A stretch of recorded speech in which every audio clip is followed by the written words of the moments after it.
أعوذ بالله من الشيطان الرجيم. بسم الله الرحمن الرحيم.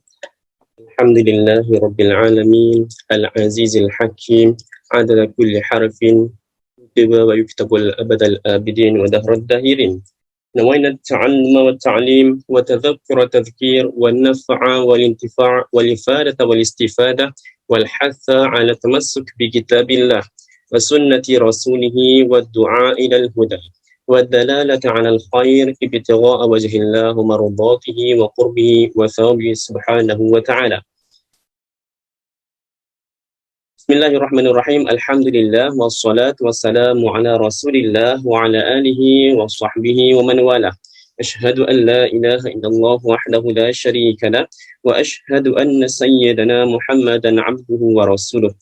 سبحانك لا علم لنا إلا ما علمتنا إنك أنت العليم الحكيم وتب علينا يا مولانا إنك أنت التواب الرحيم.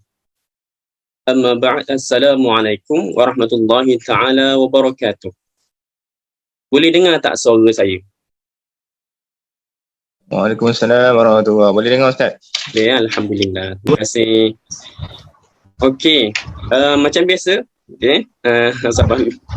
Terus saya jawab cakap kan. Pertama sekali, Alhamdulillah. Okey, bagus. Puan Syarniza, ke Tuan Syarniza. Gunakan ruangan chat gunakan ruangan chat. Siapa nak buka apa, nak buka video ke apa, muka ke, tak ada masalah boleh buka, tak ada masalah. Siapa nak tutup pun tak ada masalah. Okey. Alhamdulillah, hari ni kita dapat bertemu lagi dalam sesi diskusi kita. Mungkin ada first time yang masuk, mungkin ada first time yang join, mungkin ada yang yang dah join sebelum ni, hari Selasa hari tu. Dan mungkin ada juga yang baru nak masuk kan, sebab kita baru ada 59 orang peserta sekarang ni. Jadi kita maklum-alukanlah yang lain-lain yang belum masuk lagi, ahlan wa sahlan, silakan masuk. Dan kita punya limit 100 je. Kita punya limit Zoom kita ni 100 sahaja. Tak boleh lah lebih. Tinggal lagi berapa tu? Lagi 49, 41. Dah lagi 40 je. Jadi siapa yang boleh masuk, boleh masuk insya-Allah. Jadi kita punya diskusi 1 jam. Jadi kita dah lewat sikit, kena tambah lah kena lewat sikit lah, habis 1 jam lah, 1 jam insya-Allah. Kalau dapat 1 jam lah. Okey, so diskusi kita pada hari ini insya-Allah kita akan mulakan kita punya pembelajaran. Sebab minggu lepas kita test power je kan, minggu lepas kita test power, kita buat latihan, kita macam saya bagi satu test lah, test ujian. Nak tengok tahap, ada yang betul, bagus, tahniah, ada yang yang mungkin jawapan tak berapa nak tepat, tak apa, kita belajar sesama. Jadi minggu lepas kita tak belajar lagi lah, minggu lepas kita hanya test saja. Dan siapa yang dah order kitab, yang dah dah pesan kitab, Alhamdulillah saya dah hantar, dah postkan. Kita dah postkan kitab tersebut. Mudah-mudahan selamatlah sampai dan mudah-mudahan dapat sedikit semangat membantu menjadikan rujukan. Dan bukanlah semua masalah ada dalam kitab tu, tak semua masalah, tapi insya-Allah banyak masalah akan dapat diselesaikan sebab dalam kitab tu lebih kepada kaedah. Kelas kita Selasa minggu ni, Selasa lepas lah. Bukan Selasa minggu lepas, Selasa lepas. Selasa yang baru lepas. Tu. Okey. Jadi kitab tu, tuan-tuan, perempuan, terima kasih pada siapa yang membeli. Terima kasih pada siapa yang ingin memiliki. Alhamdulillah. Dan kita, tuan-tuan perempuan bayar duit kitab tu kita gunakan untuk keperluan kita punya akademi, untuk menyampaikan ataupun menyebarkan manfaat. Kita beli alat-alat, kita buat diskusi, kita ada buat bahasa Arab, kita ada buat fiqh wanita, dan lain-lain lah, ada lain-lain sikit. Kita gunakan insya-Allah benda-benda yang bermanfaat insya-Allah. Okey, baik. Jadi kita akan mulakan sesi diskusi kita pada hari ini sampai dengan masa insya-Allah. Gunakan ruangan chat. Okey, boleh gunakan ruangan chat untuk untuk komen, untuk bagi apa kata, sebab saya banyak diskusi, siapa yang baru masuk diskusi ni, kita akan banyak berdiskusi bukan dengan ceramah, bukan dengar saja, kena ada pen, kena ada buku untuk kita tulis apa yang saya tulis sekali, tulis apa yang saya apa yang saya catat.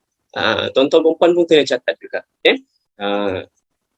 bantu diri sendiri untuk betul-betul mahir dalam ilmu ni. Jangan setakat kita belajar sahaja tapi tak nak mahir. Kita boleh mahir. Orang yang tak belajar ilmu agama pun, tak belajar sangat ilmu agama pun, insya-Allah dia boleh mahir. Kalau dia faham, dia ikut betul-betul kaedah. Dia ikut betul-betul kaedah yang kita terapkan ini, insya-Allah. Okay. So sedia pen, sedia kertas dan sediakan diri anda semua untuk kita belajar. Dan kalau saya bertanya soalan, boleh jawab dalam ruangan chat ataupun nak buka mikrofon pun boleh, tak ada masalah.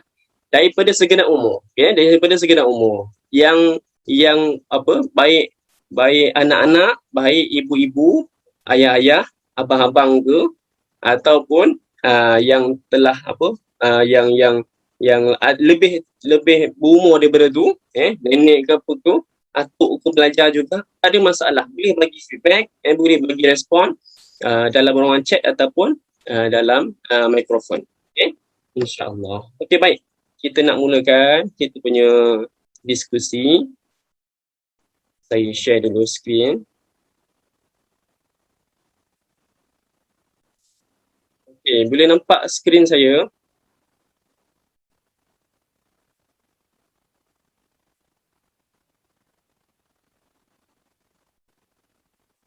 Ini kita dah belajar, kita dah buat test power ni sampai ke mana?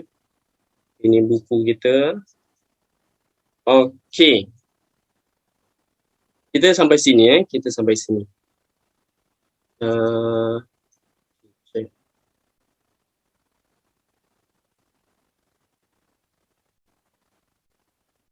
Okey, baik. Nampak tak saya punya saya punya slide? Semua boleh nampak slide? Nampak? Okey. Ada yang tegur tu, ada yang jawab tu, alhamdulillah satu. Okey, terima kasih bagi siapa yang respon. Okey, alhamdulillah. Okey, tajuk pertama kita. Wajib ke wanita mempelajari hukum hakam darah wanita? Wajib ke tak? Hukum hakam ni berkenaan darah wanita, wajib ke tidak? Orang perempuan wajib ke belajar ilmu fiqh wanita ni? Siapa boleh jawab? Wajib ke tak? Wajib. Alhamdulillah, wajib. Adakah semua wanita wajib mempelajari hukum hakam ni? Semua orang ke? Semua perempuan ke wajib belajar? Macam mana? Semua perempuan wajib belajar. Okey, kalau macam itu, ibu-ibu panggil anak-anak umur 2-3 tahun tu belajar sekali. Boleh? Boleh tak? Panggil anak-anak baby, sini belajar sekali. Baby pula perempuan, belajar sekali. Jadi semua ke kena belajar? Yang dah cukup umur. Okey, bukan semua belajar, bukan semua perempuan belajar, tak. Maksudnya dia kena dengan ilmu hal. Okey, ilmu hal ni kakak jangan panggil adik lelaki kan. Adik lelaki tu dah lelaki. Adik pula tu. Okey. Ilmu hal ini adalah ilmu yang mana kita wajib belajar ketika itu. Bila mana kita diwajibkan solat, maka kita wajib belajar solat. Bila mana kita wajib puasa, maka kita kena wajib belajar ilmu puasa, ilmu fiqh ataupun hukum hakam puasa. Bila mana kita nak pergi haji, ada tak belajar haji? Muda-muda dah belajar haji dah. Kalau macam itu tak payah pergi kursus haji dah. Haji wajib tak? Wajib. Bila kita belajar? Bila nak pergi haji. Kalau tak pergi haji lagi boleh belajar? Boleh, tak ada masalah. Lagi bagus. Tapi bila mana nak pergi haji, wajib. Masa tu fardu ain bagi dia untuk belajar ilmu haji. Macam tu juga ilmu fiqh wanita. Bagi sesiapa yang tak pernah lagi kena ataupun keluar darah haid, dia tak wajib belajar. Okey? Tapi kalau dia dah kena, wajib dia belajar. Ustaz, boleh ke kalau belajar sebelum kena? Okey, lagi bagus. Lagi bagus belajar sebelum kena, tapi belum wajib lagi. Sebab dia tak kena lagi. Bila dia kena, dia wajib belajar. Kemudian sama juga kalau ilmu nifas. Yang belum kahwin, ada pergi belajar ilmu nifas. Dah bersalin dah pun, tak belajar juga kan. Bila mana dia mengandung, wajiblah belajar ilmu tentang nifas pula. Masa dia haid, dia wajib belajar ilmu haid. Masa dia nifas, wajiblah belajar ilmu tentang darah nifas. Kalau tak, macam mana dia nak tahu ke nifas? Jadi orang perempuan masa dah mengandung, wajib dah belajar ilmu darah-darah yang keluar ketika mengandung, ketika hamil, ketika sakit nak bersalin, ketika bersalin, ketika lepas bersalin, semuanya ada kaitan, ada hukum hakam dia. Jadi kenalah belajar. Kalau istihadah, kenalah belajar. Nanti kalau kena istihadah nanti macam mana pula? Kan dah susah. Jadi wanita wajib mempelajari hukum hakam darah wanita. Macam itulah dia punya penerangan dia. Janganlah marah kalau siapa-siapa yang jawab tadi. Yang jawab semua wanita tadi, tak jangan marah. Kita gurau je nak tahu, nak bezakan wanita macam mana yang perlu belajar. Saja je tu saya bagi tahu semua perempuan tu. Mana ada anak-anak kecil nak belajar kan. Okey. Itu orang perempuan. Orang lelaki wajib belajar tak? Orang perempuan ni termasuklah yang dah berumur. Sebab apa? Sebab mereka pun juga pernah kena haid sebelum ni. Jadi takut-takut ada yang kesalahan-kesalahan yang dilakukan semua kan, ada ataupun boleh disampaikan pada cucu ke kan, pada anak-anak, bagus. Jadi perlu juga belajar bagi mereka yang mungkin dah putus haid, dia perlu juga belajar. Mana tahu tiba-tiba datang haid lagi, kan, boleh jadi boleh jadi datang haid lagi. Okey, lelaki pula, lelaki wajib ke belajar? Lelaki wajib ke belajar ilmu ni? Kita nak tegang pasal ni dulu supaya kita tahu siapa yang nak pergi belajar ni. Lelaki wajib tak belajar? Macam mana? Apa pandangan? Jangan risau, ni soalan ni bukan semua lelaki. Ada Puan Nuherdawati kata wajib sebab nak didik isteri. Wajib bimbing isteri dan anak, ketua keluarga. Dengar tu. Orang lelaki dengar. Orang perempuan bersuara. Ada lagi. Wajib ke lelaki belajar ni? Ramai yang kata wajib sebab nak kena bimbing isteri dan anak-anak. Okey. Lelaki, pertama sekali saya nak tanya, nampak? Okey. Tak apa. Sebab kita tengok slide. Okey. Jadi ada kata wajib tapi tak ada pula yang kata tak wajib. Orang lelaki ada ke dalam ni? Orang lelaki ada ke? Saya tak nampak lah. Okay. Kalau lelaki ada, boleh jawab sekali dalam chat. Dalam ruangan chat boleh jawab sekali. Lelaki wajib ke belajar? Lelaki ni, tuan-tuan perempuan semua, kalau ikutkan lelaki ni taklah wajib belajar. Sebab dia tak kena pun. Dia tak kena, jadi bukan fardu ain untuk dia belajar. Kalau fardu ain untuk dia belajar, berdosa semua lelaki, berdosa semua suami. Kesian dia, dah lah dia tak pernah kena tiba-tiba dapat dosa. Kesian dia.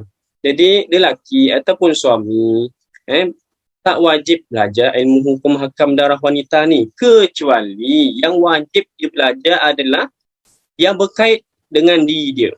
Contoh dia nak kahwin, dia wajib belajar ilmu perkahwinan, ilmu bersama isteri yang mana dia ada kaitan.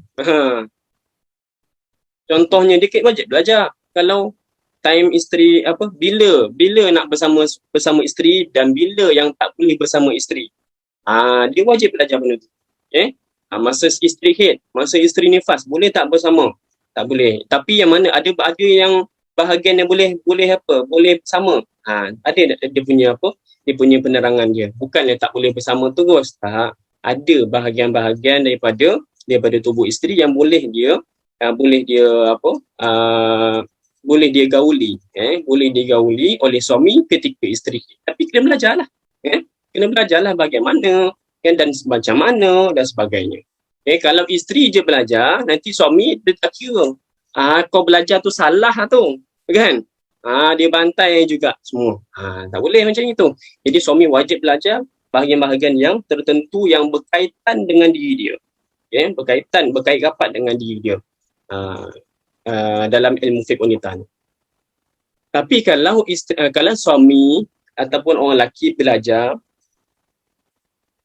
nak belajar juga, tak kahwin lagi, belajar juga. Dah kahwin dah, tapi belajar semua hukum akam daurah wanita. Boleh tak? Lagi bagus. Lagi bagus. Satu kemuliaan untuk suami. Untuk wanita dia satu keperluan, kewajipan. Tapi untuk suami dia satu kemuliaan. Kalau dia faham, dia boleh ajar isteri-isteri pula, sorry. Dia belajar isteri dia, dia boleh mengajar anak dia. Yang abang-abang dia boleh mengajar adik-beradik dia, adik-adik perempuan dia. Dia boleh belajar mengajar ibunya, boleh, tak ada masalah, bagus. Dapat pahala, besar pahalanya. Jangan kata alahai, ni untuk perempuan je, belajarlah sendiri. Tak kuasa aku nak belajar. Tapi bagi suami yang mahir ilmu fiqh wanita, dia pergi belajar ataupun dia sebelum kahwin dia dah mahir dah, dia pernah belajar, kan? Jadi dia ni wajib mengajar isteri dia. Tu. Suami yang ini wajib dia mengajar isteri dia. Mengajar anak perempuan dia, mengajar isteri dia. Janganlah pula suami faham, suami aku mahir fiqh wanita ni, tapi tak mengajar. Pergilah belajar sendiri, pergi jumpa ustazah ke semua, pergi kelas mengajar, belajar. Tak boleh. Itu berdosa suami. Berdosa suami buat macam itu. Suami yang faham ilmu fiqh wanita wajib dia ajar isteri. Kalau dia faham ilmu tentang haid, wajib dia ajar haid. Saya faham ilmu haid je, nifas tak sempat. Masa saya belajar tu, tiba-tiba ustaz mati, ustaz meninggal. Ustazah dah meninggal. Contoh, ataupun kelas online dah tutup. Tak ada kelas online dah. Saya belajar ilmu haid je, nifas tak sempat. Baru nak buka tajuk nifas, tak sempat belajar. Jadi jangan pergi ngajar nifas. Yang tahu ilmu haid, ngajar haid je. Jangan pergi ngajar nifas pula. Abang rasa mengikut pendapat pendapat yang tamat di sisi abang sendiri. Nifas ini rasanya sayang tengah nifas ni. Ataupun sayang dah berhenti nifas ni dah. Itu pendapat muktamad di sisi abang lah. Tak boleh macam itu. Tak boleh. Yang tahu ilmu tentang haid, ngajar haid je. Yang tahu ilmu tentang perkara-perkara yang diharamkan ketika haid, ngajar itu je. Yang tahu tentang nifas, ngajar nifas je. Kalau tahu semua, boleh ngajar semua. Yang tak tahu, jangan pandai-pandai ajar. Tu suami. Yang ibu-ibu pun kalau mahir ilmu fiqh wanita ni, ajarlah anak perempuan. Ibu biasa ngajar anak perempuan ni, tak ada masalah. Tapi jangan ngajar benda yang salah pula. Ibu-ibu tak pergi belajar, kita ajar. Dia tak pergi belajar, tiba ngajar anak. Ibu dah banyak membaca kitab ni, tak ada masalah dah ni. Mengikut pendapat muktamad di sisi ibu, dah susah pula. Ataupun ada yang mengajar anak tapi ajar ilmu turun-temurun. Yang dapat daripada ibu. Ibu pula dapat daripada nenek. Nenek dapat daripada monyang. Jangan macam itu. Kalau boleh, biar belajar betul-betul. Belajar fokus, belajar kaedah dia supaya kita boleh faham dan kita boleh tentukan apa hukum darah-darah yang keluar ni, insya-Allah. Okey, boleh? Macam itulah. Okey, kalau suami tak mahir, suami tak mahir ilmu fiqh wanita, wajib tak dia boleh tak dia halang isteri dia pergi belajar? Suami ni dah lah tak mahir, lepas tu dia halang pula isteri pergi belajar. Awak jangan pergi, awak jangan apa, jangan keluar rumah nak pergi belajar semua. Saya tak izinkan. Boleh tak suami halang? Tak boleh. Haram hukum dia. Haram hukum dia suami pergi halang isteri yang nak pergi belajar ilmu fiqh wanita. Tak boleh. Sebab isteri ni dia apa? Sentiasa ataupun haid ataupun istihadah ataupun nifas ini memang ada pada orang perempuan. Terutama haid, setiap bulan kena kan, mungkin 2 bulan sekali kena. Jadi dia memerlukan ilmu fiqh wanita ni untuk dia menentukan mana haid, menentukan mana suci untuk dia boleh ibadah. Jadi wajib suami benarkan isteri untuk pergi belajar. Suami yang tak mahir mengajar lah. Wajib benarkan isteri pergi belajar. Kalau dia halang isteri pergi belajar, maka haram hukum dia. Kecuali bila? Kecuali satu perkara. Kecuali satu keadaan. Dia boleh halang isteri dia pergi belajar. Bila? Bila mana suami volunteer. Tak apa yang? Yang nak tanya tentang apa? Saya nak tanya tentang apa? Abang boleh tanyakan. Dia kata macam itu. Nak tanya tentang apa? Okey. Saya ni kena macam ni. Jadi saya tak tahu hukum dia apa. Nak solat ke, tidak ke? Wani wajib ke, tidak ke, macam mana? Darah lama sangat keluar ni. Okey, tak apa. Abang tolong tanyakan. Tak ada masalah. Suami pun pergilah tanya. Rupanya dia pergi tanya siapa? Pergi tanya ustazah. Dia ambil peluang pula nak jumpa ustazah. Jadi kalau suami itu gurau je. Jadi kalau suami volunteer nak pergi bertanya ataupun volunteer untuk bertanyakan masalah isteri kepada yang mahir ilmu ini, tak ada masalah. Dia boleh halang isteri dia. Yang tak apa, yang duduk rumah, yang cantik sangat, bahaya, fitnah. Duduk rumah, abang yang akan tanyakan. Itu boleh. Itu tak ada masalah. Maksudnya tak berdosa lah kalau dia tolong tanya. Tapi kalau dia tak tolong tanya, tiba dia halang isteri dia, jangan keluar rumah. Tak ada dah. Tak ada nak jumpa ustazah ke apa semua untuk tanya ilmu apa, tanya masalah fiqh wanita. Tak boleh. Ada yang kata bagi guru ajar isteri kat rumah. Bagus. Bagus. Bayar je lah. Bayar je lah guru tu. Suami kalau tak nak isteri dia keluar, dia wajib sediakan guru untuk mengajar isteri dia. Cuma sekarang ni dah ada online ni, bolehlah belajar dalam online kan. Tapi kalau lagi bagus. Ini bagus bagi guru kepada isteri, mengajar isteri, tapi takut guru pula sibuk pula. Kena cari guru yang betul-betul betul-betul faham, sebab ilmu fiqh wanita ni bukan ilmu yang mudah-mudah nak mengajar. Dia bukan macam Quran, bukan macam ilmu fardhu ain biasa. Dia perlukan ketekunan dalam belajar, dalam pengiraan. Ada kira-kira dia tu, dia perlu tekun untuk belajar benda tu.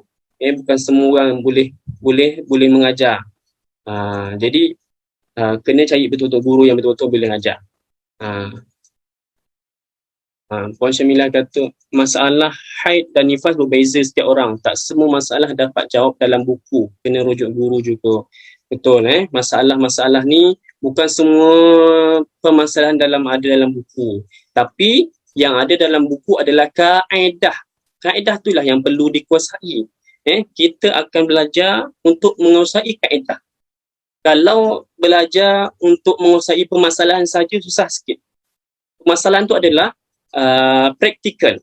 Kita akan praktiskan kaedah-kaedah yang kita belajar dalam permasalahan. Jadi bila kaedah kita belajar dan kita tekun untuk faham betul-betul kaedah ni, barulah kita dapat selesaikan apa jua masalah yang datang, kita boleh selesaikan.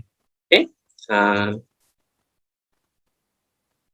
kalau bukan agama Islam, wajib ke belajar tentang hukum hakam darah wanita? Tak wajib lah. Sebab dia bukan ada hukum pun.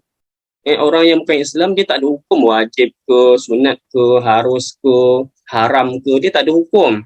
Jadi kalau dia belajar, bagus juga.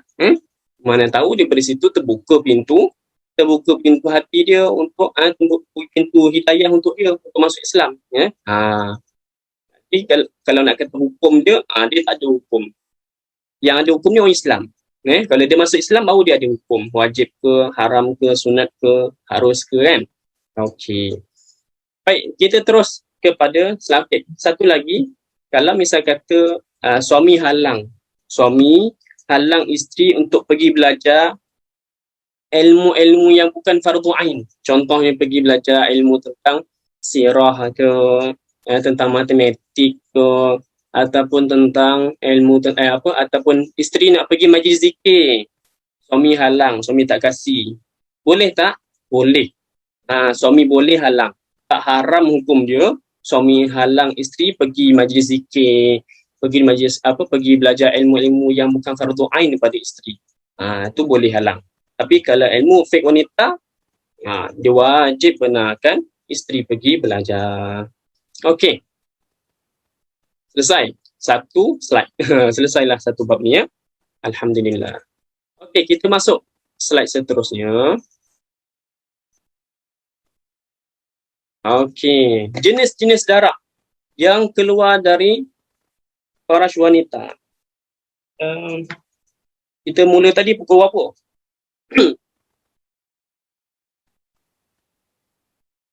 Ada yang ingat tak kita mula tadi pukul berapa? Kan takutkan saya terlebih masa kan 10 suku. Okey, baik-baik. Terima kasih. 10 suku. So kita akan berhenti 11 suku lebih kurang, insya-Allah. Okey, jenis-jenis darah yang keluar daripada faraj wanita.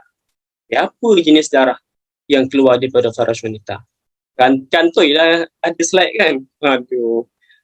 Yang pertama sekali haid. Yang kedua nifas. Yang ketiga istihadah. Yang keempat apa kejadahnya tu? Ini talak ke apa? Talak ni dalam apa? Cerai ni. Dia macam mana talak pun ada dalam jenis-jenis darah ni. Tak apa, nanti kita terang satu persatu, insya-Allah. Okay, pertama sekali darah haid. Siapa boleh bagikan definisi darah haid? Apa itu darah haid yang tuan-tuan perempuan faham? Tak apa. Darah yang keempat tu tak pernah dengar, tak apa. Tu biasalah. Biasa tak pernah dengar tu tak ada masalah. Memang kebanyakannya tak pernah dengar. Tapi tak apa, nanti kita akan terangkan. Okey, apa? Siapa tahu? Haid tu apa? Haid tu sendiri apa? Darah yang macam mana? Haid tu. Kita sedang membicarakan, okey, boleh tulis dalam komen. Kita sedang membicarakan tentang jenis-jenis darah yang keluar daripada orang perempuan. Yang pertama sekali adalah haid. Haid tu apa? Darah apa? Darah macam mana? Siapa boleh kongsikan? Siapa yang tahu kongsikan. Siapa yang tak tahu pun rasa-rasa nak jawab kongsikan. Tak ada masalah. Boleh, tak ada masalah. Ada?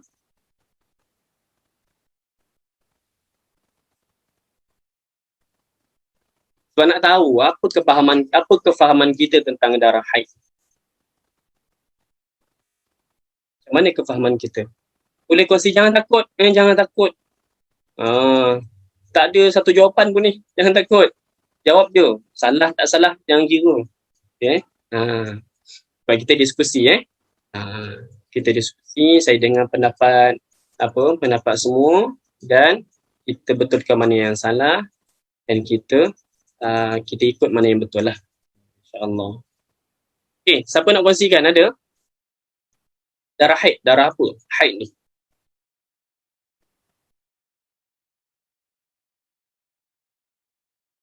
Apa? Kakak Khadisah? Apa darah haid ni? Bagi pandangan. Tulis je, tak ada masalah pun. Tulis je. Rasa-rasa apa yang kita faham darah haid? Okay. Puan Nur Hashimah kata darah yang keluar daripada faraj wanita perempuan setelah balik datang setiap bulan 1 hingga 7 hari atau paling lama tidak melebihi 15 hari. Oh, ini penuh lengkap semua ni. Penuh definisi ni. Okey, ada definisi lain tak? Ataupun ada yang faham apa kefahaman kita tentang haid ni? Apa yang kita faham? Darah tu keluar. Darah apa yang keluar? Darah macam mana yang keluar? Daripada mana dia keluar? Tak ada. Tak apa. Okay. Darah yang mengalir keluar daripada faraj wanita. Bagus Darah kotor yang keluar daripada faraj wanita pada setiap bulan atau pada bulan-bulan tertentu bergantung kepada kesuburan wanita. Bagus, sponsor Orsidah. Haid adalah darah kotor daripada faraj melebihi 24 jam tak lebih daripada 15 hari. Puan Herendawati. Bagus. Okey. Cuma kita, bagus tahniah kepada semua yang bagi pandangan. Cuma kita kena ikut definisi dalam kitab lah definisi dalam kitab yang mana keluar 24 jam, tak melebihi 15 hari, semua tu itu adalah kita panggil syarat-syarat haid. Kalau definisi haid dia lain sikit. So kita tengok definisi haid macam mana. Definisi haid ni adalah haid ni adalah darah darah semula jadi. Darah semula jadi. Dia bukan darah buat-buat lah. Dia darah semula jadi. Darah semula jadi. Maksudnya apa darah semula jadi? Ini ada dalam kitab dalam kitab semua ada. Darah semula jadi, maksudnya darah haid ni adalah darah semula jadi, dia bukan darah buat-buat, bukan darah tiba-tiba. Tiba-tiba keluar. Darah semula jadi ni memang keluar pada wanita. Mungkin setiap bulan, mungkin 2 bulan sekali, ikutlah kebiasaan wanita tu, tapi jadi kitaran dia. Darah semula jadi dan bukan darah buat-buat. Maksud darah buat-buat tu kalau contohlah misal kata duduk asrama. Siapa duduk asrama? Duduk asrama gaduh dengan kawan, tarik rambut, kawan tendang kat perut. Dia tendang kat perut, sakit, senak semua, tiba-tiba keluar darah. Rasa-rasa darah apa tu? Itu mungkin darah luka ataupun cedera kat dalam. Bukan darah haid. Tiba-tiba keluar macam itu. Kena sepak, tiba keluar. Lah aku haid ke?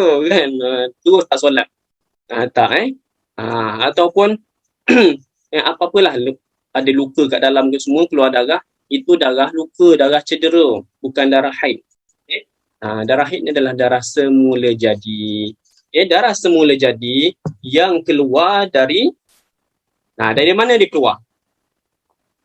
Dari mana? Dari bahagian mana? Betul, daripada faraj wanita. Tapi dia keluar asal dia daripada mana? Rasa dah belajar sains dulu ni. Kita tengok sini darah semula jadi yang keluar dari bahagian dalam rahim. Dari bahagian hujung rahim wanita. Bahagian hujung. Nampak tak saya punya slide yang saya nak tulis ni, boleh nampak tak?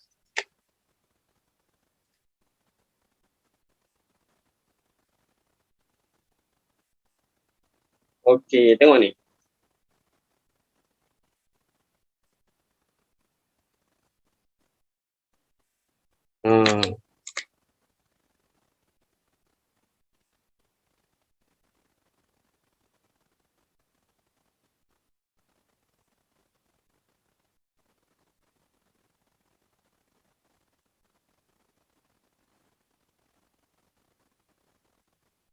Faham tak ni? Ini bukan tanduk korabau ni dah. Ini adalah, saya semua tahu kot kan.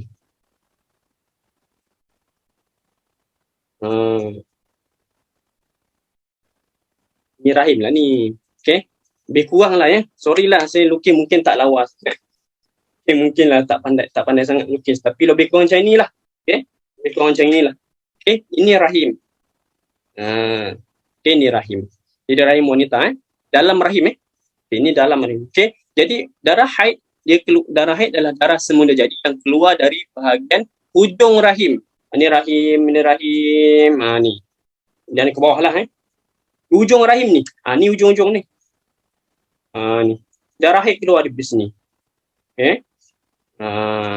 Dinding-dinding ni. Dinding-dinding rahim. Ni kira rahim yang paling dalam lah. Rahim paling atas, paling dalam. Ni. Ini darah haid. Dia keluar daripada dinding-dinding rahim. Yang keluar dari bahagian hujung rahim wanita atas tujuan kesihatan.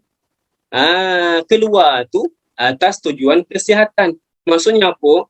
Kalau darah haid keluar, tanda wanita tu sihat. Tu. Kalau darah haid ni tak keluar, tunggu-tunggu tak keluar-keluar. Tunggu-tunggu tak keluar-keluar. Takut-takut ada yang tak berapa nak sihat lah. Sebab itu kalau darah haid tak keluar, tolong pergi jumpa doktor. Tolong pergi jumpa doktor. Lagi-lagi kalau orang perempuan yang tak pernah kena haid, umur dah 15 tahun dah, tapi tak kena haid lagi. Tak keluar-keluar haid. Ibu-ibu tolong perhatikan anak-anak perempuan. Kalau umur 15 dah tapi tak keluar haid, tolong bawa jumpa doktor. Sebab kita takut ada kes berlaku di mana pertama sekali mungkin saluran keluar darah haid itu tersumbat ataupun tertutup. Mungkin sebab daging ke, sebab tulang ke, kan tertutup saluran tu. Jadi kalau jumpa doktor, mungkin doktor akan tebuk lah. Ditebuk supaya keluar darah tu. Ada kes berlaku, memang ada. Dan ada juga kes di mana wanita dilahirkan tak ada rahim. Tanpa rahim. Pernah tengok kan cerita drama tu kan? Apa nama tu? Tanpa rahim tu. Saya pun tak ingat lah apa tajuk dia. Tapi adalah tanpa rahim. Mungkin juga tak ada rahim. Jadi kalau tak ada rahim, dia tak keluar lah. Tak adalah keluar haid. Jadi sebab itu pergi jumpa doktor.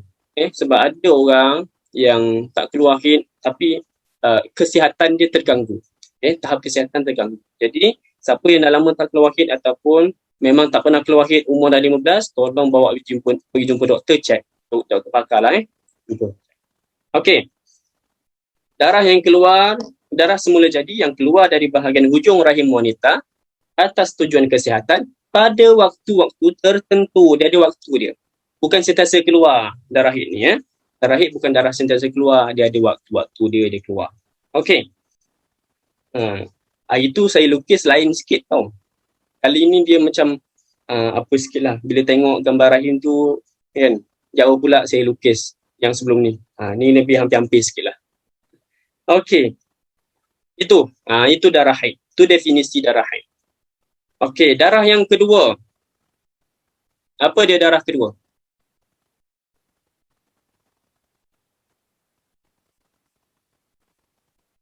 Darah nifas. Okay, darah yang kedua adalah darah nifas. Okey, apa yang kita faham darah nifas ni? Siapa faham? Siapa yang boleh kongsikan? Apa yang dia faham darah nifas ni darah apa?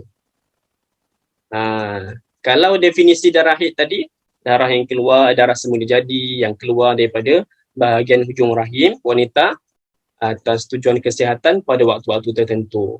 Apa pula itu darah nifas? Tak apa, yang bagi ringkas pun tak apa. Darah kotor keluar selepas bersalin, bagus. Khalisah, bagus. Puan Hashimah, darah yang keluar selepas melahirkan anak, bagus.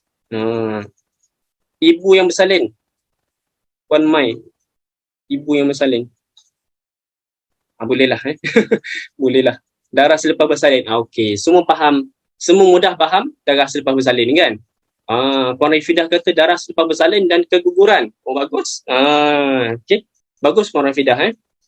Ni mungkin dah pernah belajar. Puan Rafidah pernah belajar kot. Okey, apa itu darah nifas? Kita kongsikan sesama.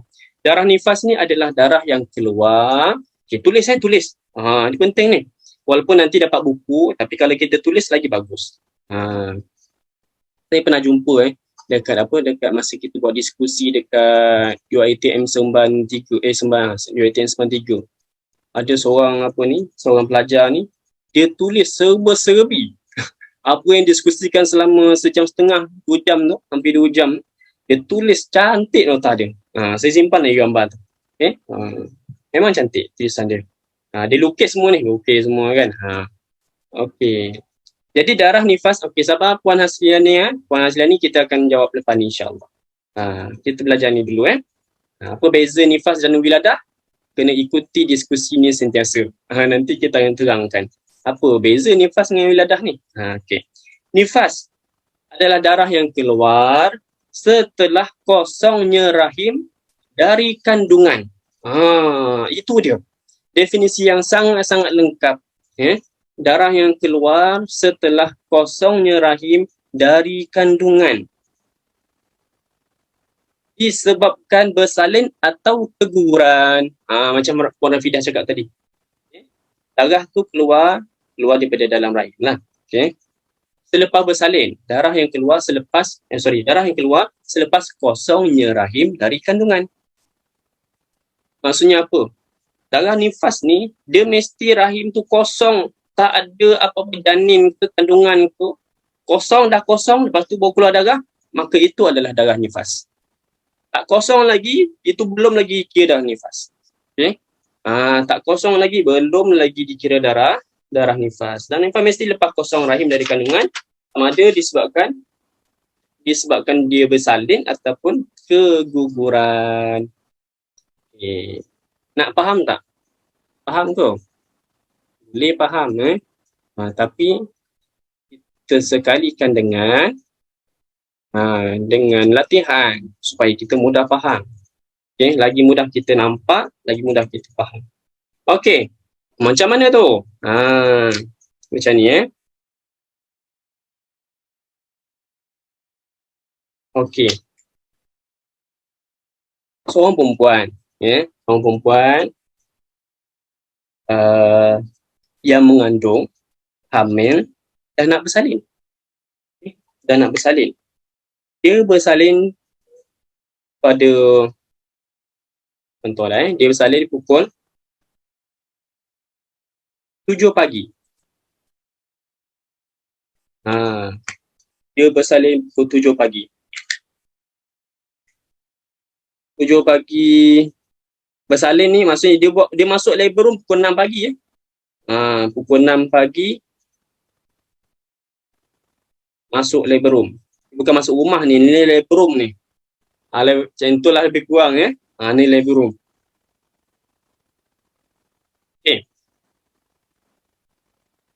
Dia masuk labor room pukul 6 pagi, baby keluar sepenuhnya kan.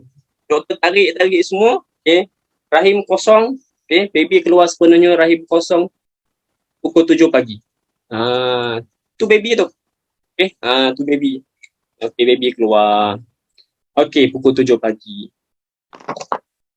Kemudian lepas baby keluar, dah kosong rahim semua, pergi masuk ward, keluar darah. Keluarlah darah. Darah apa ni?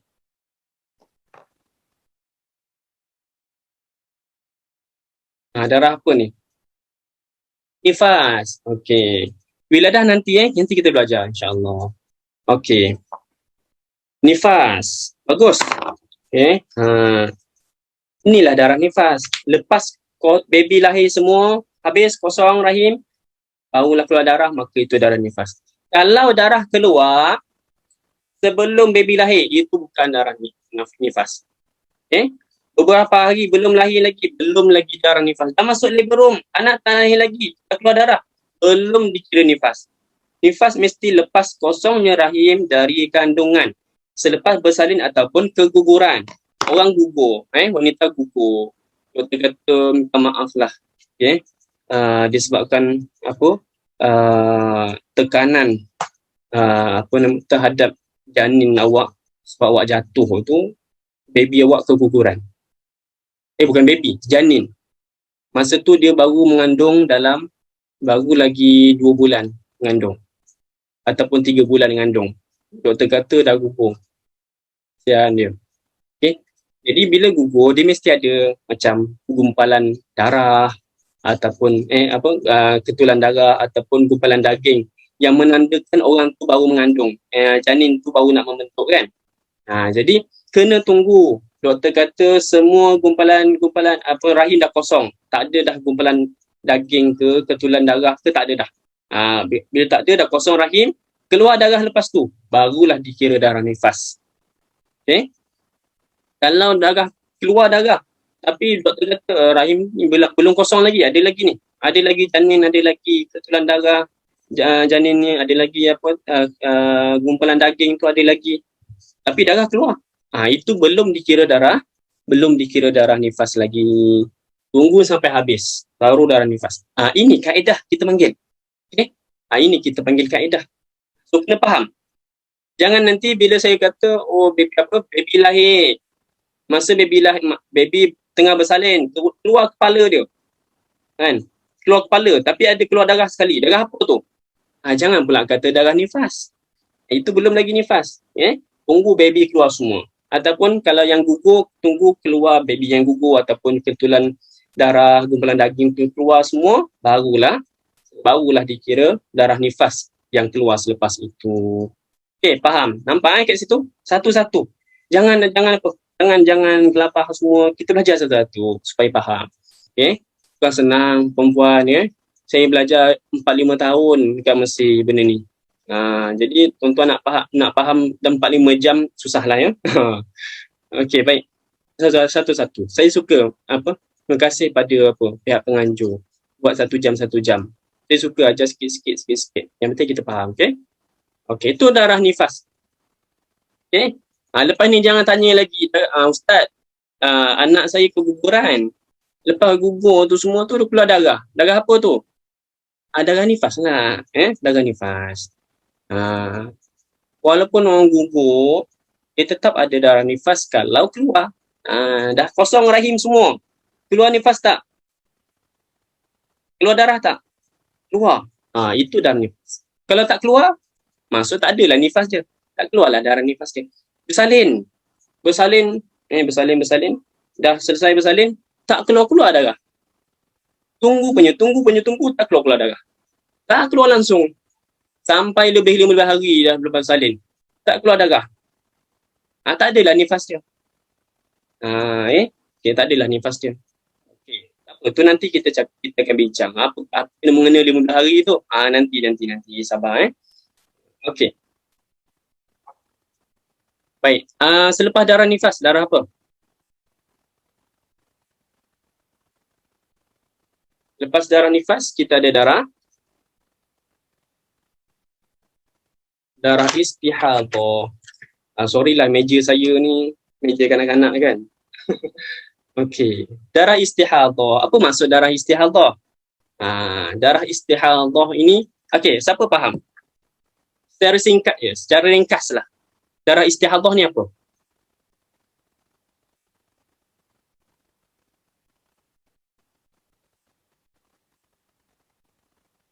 Apa yang kita faham?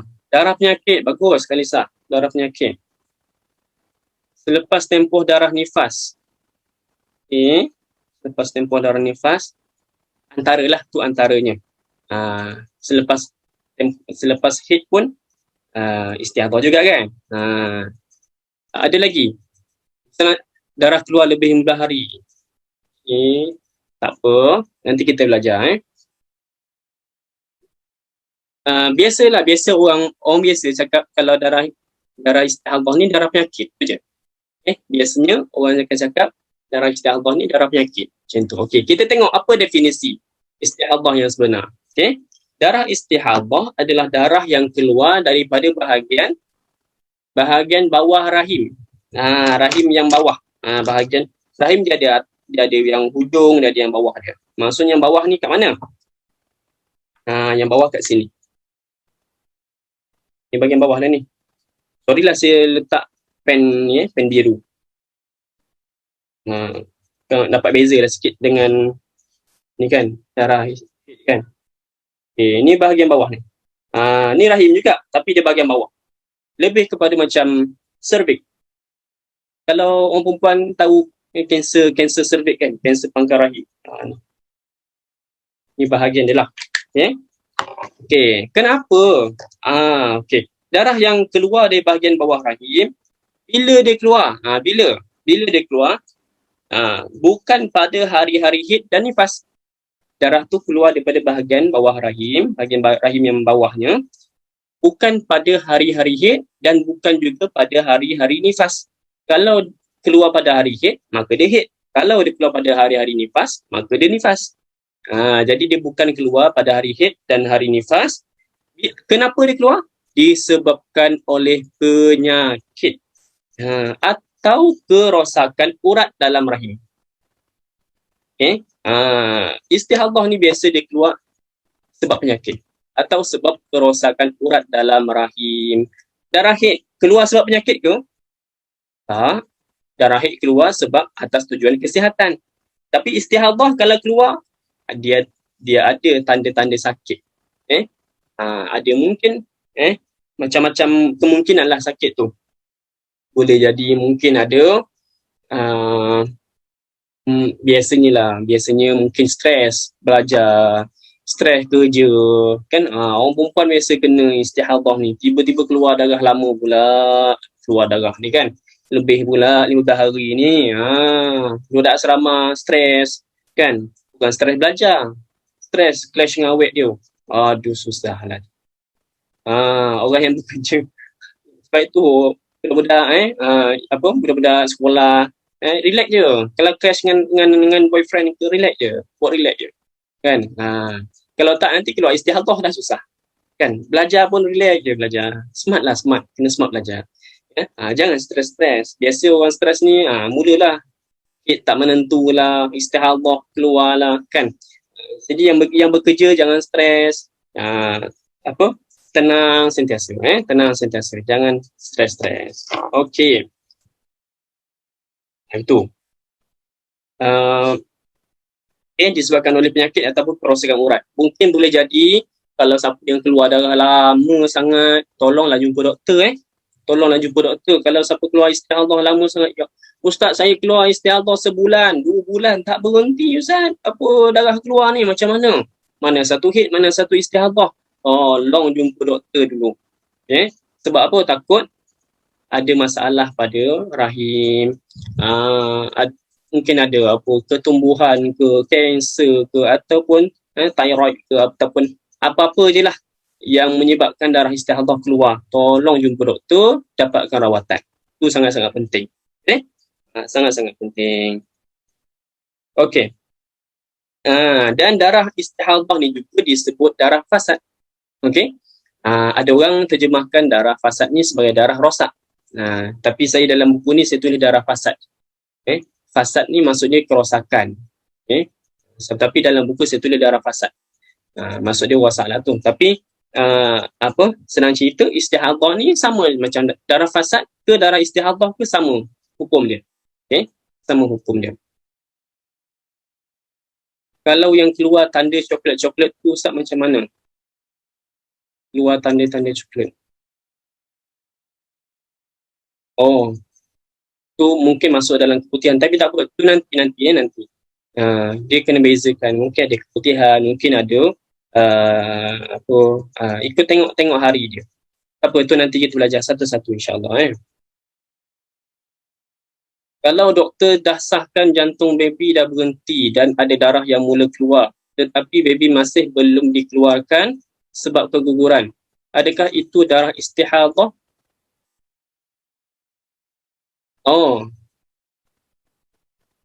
Faham kan soalan ni kan?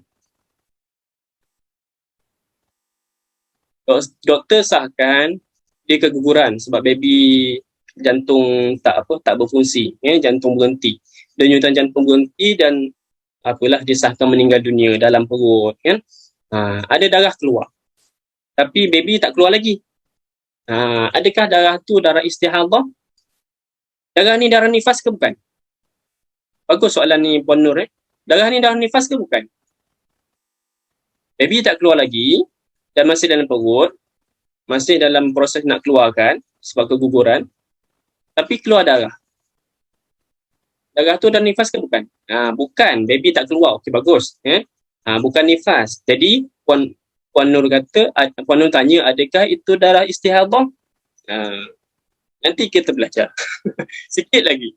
Sikit lagi kita belajar. Bagus soalan tu Okay. Dah selesai. Kita selesai darah haid, kita dah selesai darah nifas, kita dah selesai darah istihadah. Okey? Okey, selesai. Dan kita masuk darah yang keempat. Darah apa? Ingat tak darah keempat ni? Mana dia?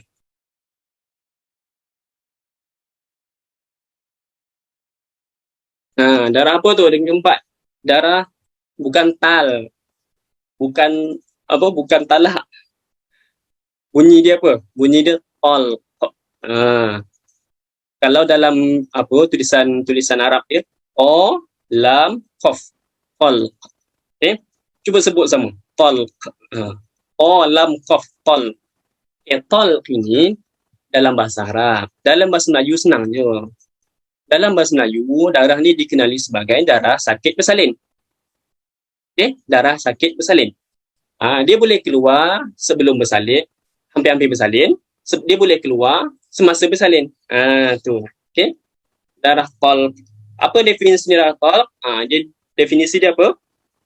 Darah yang keluar ketika sakit hampir bersalin dan ketika bersalin. Okey? Darah yang keluar ketika sakit hampir bersalin dan ketika bersalin. Itulah darah talq. Inilah dia darah yang Puan Nur tanya tadi. Baby ada lagi kat dalam. Tak keluar lagi tapi dah keluar darah. Darah apa tu? Darah talq. Okey? Darah talq ini boleh juga dikira ataupun hukum dia sama macam darah istihadah. Samalah macam Puan Nur cakap tadi. Puan Nur tanya tadi. Jadi darah talq hukum dia sama macam darah istihadah. Okey? Kategori dia pun sama. Kategori dia sama, hukum dia sama, maka ketika wanita keluar darah talq wajib solat. Ketika wanita keluar darah istihadah wajib solat. Kalau keluar haid, keluar nifas wajib solat tak?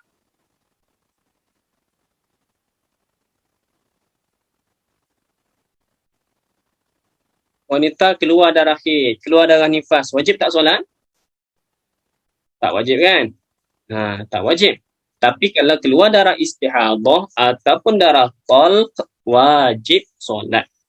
Okey, wajib solat. Kalau sakit sangat macam mana Ustaz? Darah talq keluar, sakit hampir bersalin. Biasa orang perempuan keluar hampir-hampir nak bersalin. Mungkin sehari, mungkin 12 jam lagi sebelum bersalin kan, keluar darah. Darah itu dikenali sebagai darah talq. Sampailah masa bersalin pun tu dikira darah talq, darah sakit bersalin. Okey. Darah ini dihukum sebagai darah istihadah, maka orang perempuan kena solat. Solat ketika itu kena solat. Macam mana nak solat darah keluar ni? Solatlah seperti wanita istihadah solat. Boleh tak? Macam mana solat wanita istihadah?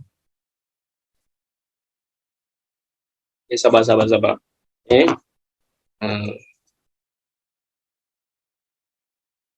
Alamat kita dah nak habis ni.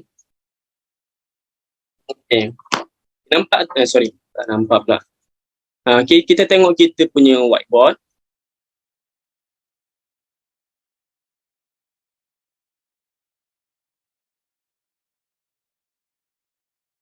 Okey. Ini kita terang tadi kan? Jadi dia masuk labor room pukul 6 pagi. Darah keluar pukul 12 malam. Pukul 12.30 malam darah dah keluar. Darah dah mula keluar. Dia dah solat isyak dah. Dia dah solat isyak. Tapi subuh kat sini. Pukul 5.40 contoh kan. Subuh. Subuh ni macam mana dia nak solat? Ini darah apa ni? Keluar darah, masuk labor room, keluar lagi darah sampailah bersalin. Salin kat sini kan. Lepas bersalin keluar darah. Lepas bersalin keluar darah nifas. Sebelum bersalin ni sampai masuk labor room, sampai anak masa bersalin, darah apa? Darah talq. Bagus. Darah talq. Ini darah talq, ini darah talq. Jadi macam mana dia nak solat subuh? Dia wajib tak solat subuh? Kita tarik sikit kat sini. Kita kena solat subuh. Okey.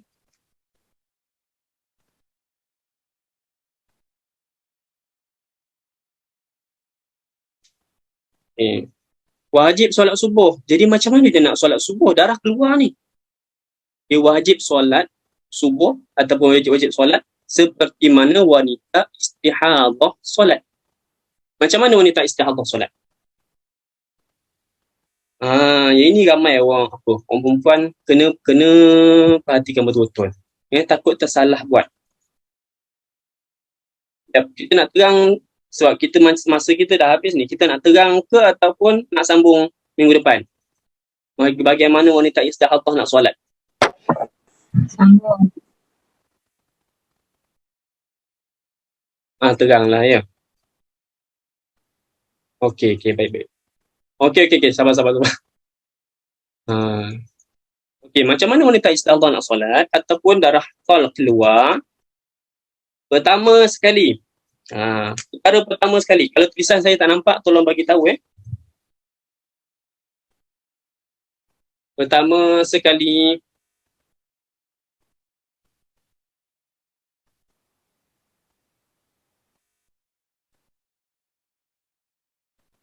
basuh. Saya buat point je lah faham kan? Basuh kemaluan. Darah kan ada darah kan? Basuh kemaluan. Ini cerita dia kalau istihadah masih keluar istihadah sentiasa keluar, basuh kemaluan. Kalau istihadah berhenti, solat time berhenti tu. Basuh, ambil wuduk, solat terus. Tapi kalau masih keluar, lama keluar lagi ni. Bila berhenti tak berhenti. Jadi kena solat juga. So, pertama sekali basuh kemaluan. Yang kedua lepas basuh, tutup. Kan senang tu. Basuh, lepas basuh tutup. Tutup pakai apa? Tutuplah pakai tuala wanita. Pertama sekali, kalau ikut dalam kitab yang wajibnya adalah letak kapas. Letak kapas, sumbat kapas pada tempat keluar darah, kemudian pakai tuala wanita. Tapi kalau misal kata boleh tak letak kapas, pakai tuala wanita saja, boleh kalau tak bocor. Kalau tak bocor boleh. Tapi kalau bocor tak boleh. Wajib sumbat kapas dulu. Boleh tutup sama ada tuala wanita ataupun yang wajibnya pakai kapas dan tuala wanita. Tapi kalau misal kata nak memadai dengan tuala wanita, mesti tak bocor. Kalau tak bocor tak apa. Kalau bocor tak boleh. Wajib tutup dengan kapas juga. Guna kapas dan tuala wanita. Okey, dah tutup, selesai. Lepas basuh terus tutup. Jangan pergi masak pula. Lepas basuh pergi masak dulu, kan? Pergi hidangkan air dulu, tak boleh. Dia kena buat benda ni berterusan. Tak ada selang-seli, tak ada selingan bagi, tak ada. Mesti terus menerus buat. Lepas basuh tu tutup. Segera. Tak boleh lengah-lengah. Lepas tutup, cara ketiga, wuduk. Wuduk.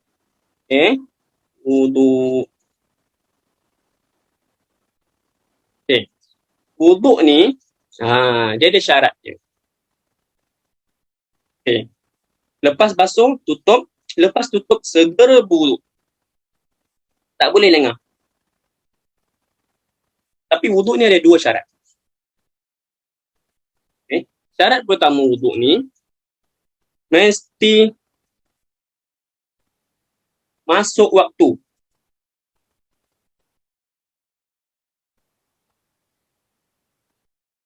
Mesti masuk waktu. Ada 3 syarat lah. Ada 3 syarat. Mesti masuk waktu. Kemudian, wuduk ni syarat dia mesti masuk waktu. Ustaz, saya dah basuh, dah tutup dah. Tapi waktu solat tak masuk lagi. Kalau solat subuh tadi tak masuk lagi. Saya tunggu kejap boleh? Tak boleh. Tak boleh tunggu. Sebab apa? Sebab itu wuduk ni syarat dia mesti masuk waktu sebab dia adalah apa? Kita panggil taharah yang darurat lah, taharah yang darurat yang mana kita perlu bersuci juga, tapi perlu berwuduk juga, tapi dalam keadaan darah keluar. Jadi wuduk tu disyaratkan mesti dah masuk waktu baru ambil wuduk. Jadi disebabkan kita tak boleh menunggu, kita kena buat segera, maka disarankan buat semua ni lepas masuk waktu. Dah masuk waktu baru mula basuh, tutup, baru berwuduk. Ni nak selamat lah. Nak selamat. Jangan pergi basuh pukul 5:30 dah, 5:30 pula. Pukul 5 dah basuh. Lepas tu tutup. Baru 5 suku. Alamak. Azan 5:40, 5:45 kan. Nak tunggu dulu, tak boleh. Okay? Kalau tunggu juga, tak masuk waktu lagi, kena ulang balik. Dah masuk waktu nanti, ulang balik, basuh, tutup, wuduk. Sebab tu saya sarankan, buat bila mana dah masuk waktu solat fardu tersebut. Dah masuk waktu solat fardu, baru basuh, tutup, wuduk. Wuduk mesti masuk waktu, wuduk mesti dalam waktu, kemudian niat. Okay, niat. Niat dia lain sikit. Niat dia apa? Niat dia sahaja aku berwuduk untuk mengharuskan kefarduan solat. Maksudnya niat tu mesti niatkan untuk haruskan solat. Okay, haruskan solat ataupun haruskan solat fardu ataupun haruskan kefarduan solat. Macam itulah. Okay, untuk haruskan solat fardu. Tu niat dia. Niat dia tak boleh sahaja aku keadaan kecil. Tak boleh sebab kita memang tengah berhadas. Okay? Darah sentiasa keluar, darah tengah keluar. Jadi kita sentiasa berhadas sekarang ni. Jadi tak boleh kita niat sahaja aku keadaan kecil kerana Allah Ta'ala. Tak boleh.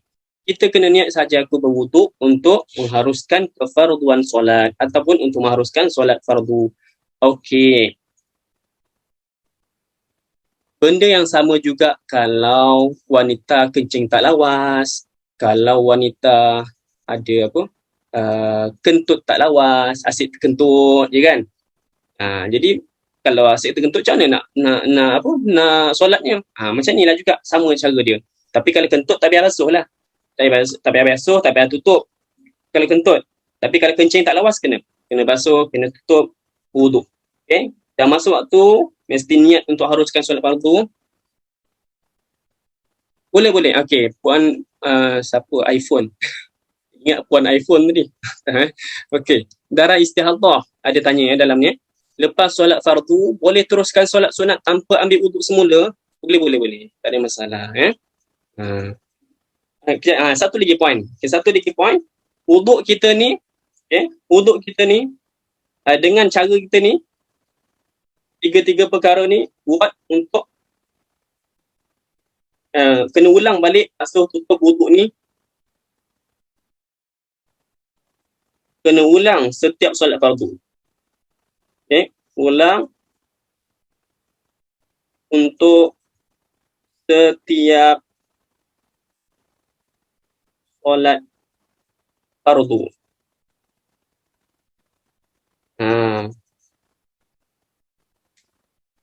Perlu ulang untuk setiap solat fardu. Okay? Ulang apa tu? Ulang basuh, tutup, wuduk. Nanti masuk solat asar pula. Basuh balik, tutup, wuduk. Masuk solat maghrib, masih lagi keluar darah istihadah. Ke darah qal. Basuh, tutup, wuduk. Macam itu. Okay? Ulang setiap solat fardu. Kalau solat sunat, tak perlu. Nak buat dengan yang ini, nak buat solat sunat terus pun tak apa. Okay? Nak buat solat sunat berapa banyak? 20 rakaat, 30 rakaat, tak ada masalah. Okay? Tak perlu nak ulang balik. Setiap solat sunat yang kita buat tu tak perlu nak ulang balik. Okay? Okay. Kalau misal kata, Ustaz saya ini istihadah, lepas tu saya ni nak buat solat tahajud. malam-malam ni kan, buat solat tahajud bagi semua. Jadi saya bangunlah pukul 5 tu, lepas tu saya buat solat tahajud. Saya dah buat ini, basuh, tutup wuduk semua, saya dah solat tahajud. Lepas tu masuk waktu subuh, boleh tak saya solat? Tak boleh. Kena ulang balik. Kena ulang balik. Dia mesti lepas masuk, buat semua ni mesti lepas masuk solat fardu, masuk waktu. Lepas masuk waktu baru buat benda ni. Jadi kalau kita buat basuh, tutup wuduk ni semua ni untuk solat sunat, buat solat sunat dulu semua. Dah masuk waktu nanti baru solat fardu. Okay. Kemudian yang keempat, dia ada empat syarat dia. Yang keempat,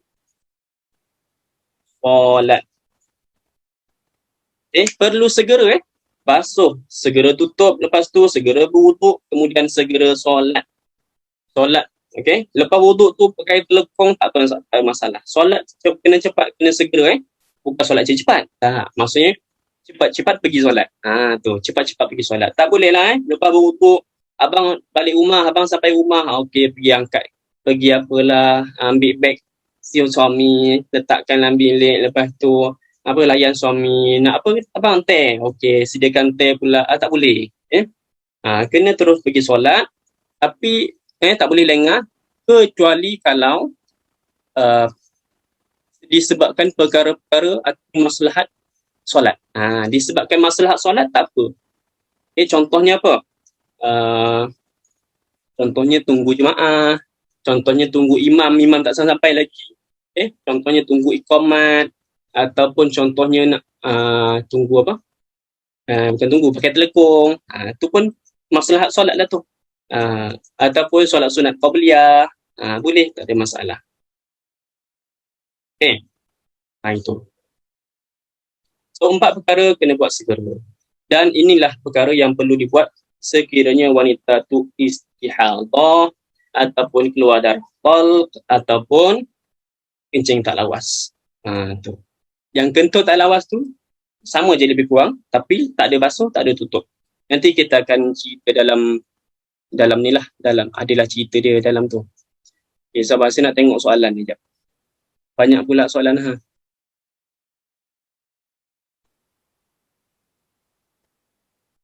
Puan Nur tanya, Ustaz, kalau darah keluar sebelum bersalin tetapi tak mampu nak buat step-step Ustaz beritahu tu sebab sudah contraction untuk bersalin, maka solat perlu qada ke? Ya, perlu qada. Solat perlu qada.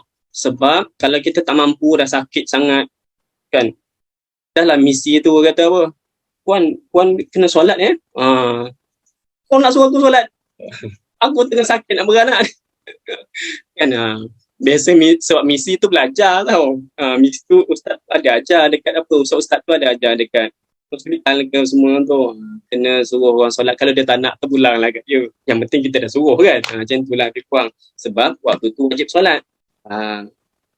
Jadi perlu qada solat ke? Ya, perlu qada solat. Nanti ada satu yang kita akan belajar yang perempuan pun tak perasan benda tu. Apa dia? Kita belajar bila? Time nifas pun. Sepatutnya kita belajar time ni. Tapi tak apalah, kalau saya ingat minggu depan kita belajar. Tapi kalau tak, kita akan belajar time nifas nanti. Time nifas. Mungkinlah. Sebab apa penting dia? Kita nak bagi gambaran je. Sekarang ni, kalau orang perempuan keluar darah talq, keluar darah talq, dia wajib solat tak? Wajib solat. Dia wajib solat.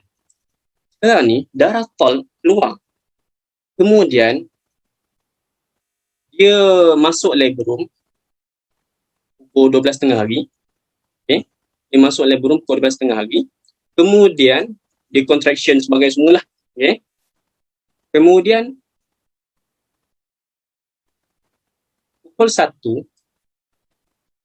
pukul 1 anak nak mula keluar. Sampai pukul 2, contoh. Sampai pukul 2. Lepas tu baru anak lahir. Anak lahir, kemudian barulah keluar darah nifas. Persoalan dia, solat fardu zuhur tu nak qada ke tidak? Zuhur ni ataupun zuhur ke subuh ke, time tu kita anak tengah keluar. Maksudnya anak tengah keluar tu. Perlu apa anak tengah keluar, waktu subuh. Jadi nanti lepas kita dah selesai nifas bagai semua kan, 40 hari ke semua, perlu tak qada waktu subuh tu. Tu. Okay. So nanti kita baca nanti InsyaAllah. Okey. Kemudian, sekejap saya tengok soalan lain. Assalamualaikum Puan Ima. Assalamualaikum, Waalaikumsalam. Awal tahun ni doktor diagnos menderita. Doktor sahkan kan. Saya nak menyebut bahasa Inggeris ni susah sikit. Saya ada, ya Allah, ayatnya adenomyosis, macam-macam lah dinding rahim bengkak. Senang cerita. Doktor advise saya makan ubat hormon.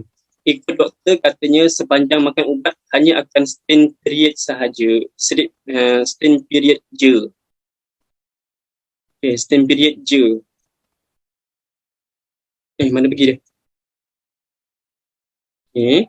Tapi period saya ni lebih sebulan. Dan dalam sebulan tu ada on and off dalam sehari dua dan keluar semula. Period saya ni lebih sebulan dan dalam sebulan tu ada on and off dalam sehari dua dan keluar semula. Maksudnya sentiasa lah.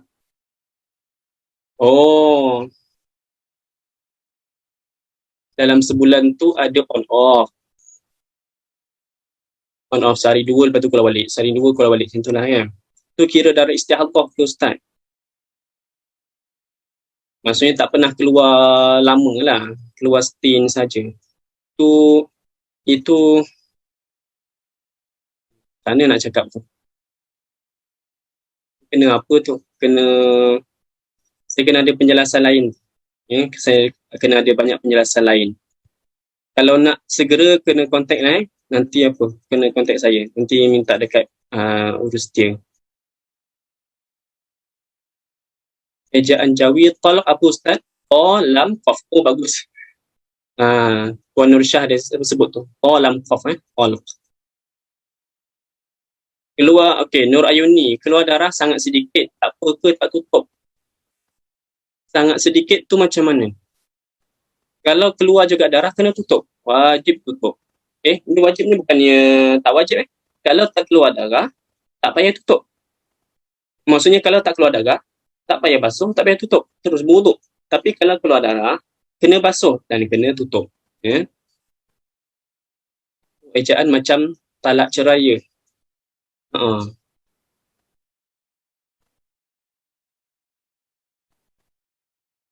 Tapi kalau talak cerai, lam alif qaf rasanya.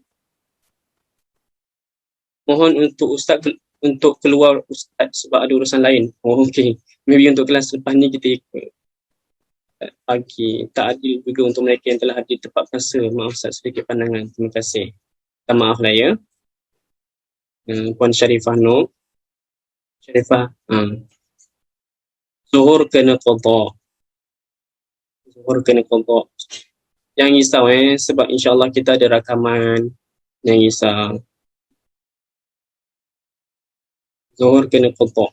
Ustaz nak tanya, kalau dalam keadaan istihadah dan wajib solat tapi niat ambil wuduk yang biasa kerana tidak tahu terlupa, adakah perlu qada semua solat-solat? Nak qada solat, nak qada solat ni lah. Sebab itu kita kata kena belajar. Sebab itu orang perempuan kena belajar. Jangan pandang remeh benda-benda macam ini. Kena belajar. Jadi kalau yang macam ini terlupa ke kan, sepatutnya kena qada. Sepatutnya kena qada, tapi qada lah mana yang dapat dan tawakal lah mana yang selebihnya. Moga-moga Allah Ta'ala terima. Nifas keluar selepas waktu zuhur dah. Ya Ustaz, boleh saya WhatsApp Ustaz. Okey. Dah selesai. Okey. Itu saja kita punya pembelajaran pada pagi ini. So kalau boleh kita mula awal lah kita mula awal.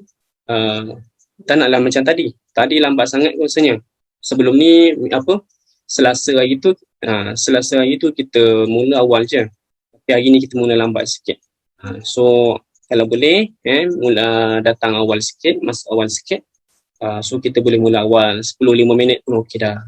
Tapi masuk awal sebelum pukul 10 dah masuk dah. InsyaAllah, mudah-mudahan Allah Ta'ala berkati kita punya pengajian ni.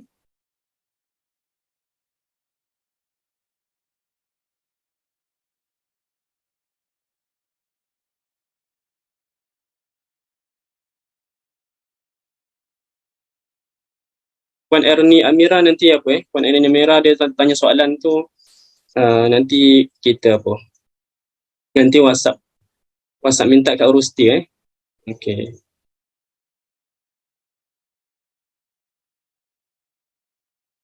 Okey. So itu saja. Sebab tadi saya tengok sedikit sangat. Pukul 10 lebih, 10 baru ada 20 lebih. Sebab kita kalau ikutkan kita ada 90 lebih. 90 lebih peserta. Jadi kalau boleh masuk awal, mungkin kita akan mula awal kita akan mula awal. Siapa masuk lambat tu terpulang lah sebab dia lewat kan. So kita akan mula juga pukul 10 tepat supaya kita dapat habis pukul 11 tepat. Okay, so tak ada tunggulah lepas ni. Nanti kan tak faham lah itulah inilah kan. Okay, so tu saja kita punya kita punya diskusi kita pada pagi ini. InsyaAllah kita jumpa minggu hadapan hari Selasa insyaAllah. Kalau ada perubahan kita akan bagi tahu lah Okey, terima kasih pada semua, terima kasih pada Urustia, terima kasih pada pihak pengajar. Wallahu ta'ala a'la wa a'lam. Bismillahirrahmanirrahim. Allahumma 'allimna ma yanfa'una wanfa'na bima 'allamtana wa zidna 'ilman wa 'amalan ya arhamar rahimin. Wa sallallahu ala sayyidina Muhammad wa ala alihi wasallam. Alhamdulillahi rabbil alamin. Okey, baik. Minta maaf segala salah silap. Itu saja, jaga diri semua insya-Allah. Jumpa lagi. Assalamualaikum warahmatullahi taala wabarakatuh. Waalaikumsalam warahmatullahi wabarakatuh. Terima kasih Ustaz. Sama.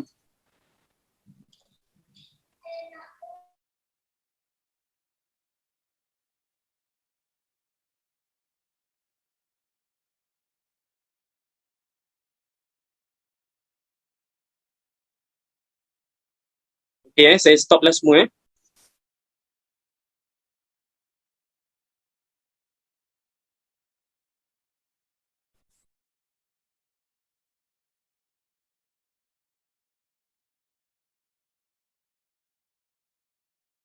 Nombor nanti minta dekat minta dekat urus dia Puan Camila. Terima kasih.